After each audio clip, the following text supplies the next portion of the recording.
All right, using the snipping tool in Windows is pretty useful. If I tell you that you need to upload like a certificate of something, let's say. So the snipping tool is called just that, and you can find it in the app list.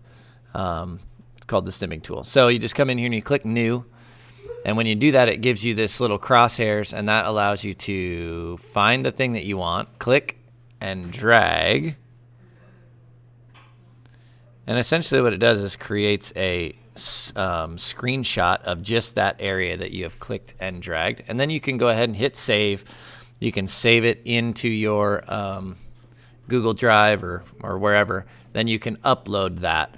But the snipping tool is useful for not just that, but for a number of different things. There's also different deals. You can erase stuff and highlight and draw on there, whatever you need to do. So that's how you use the snipping tool.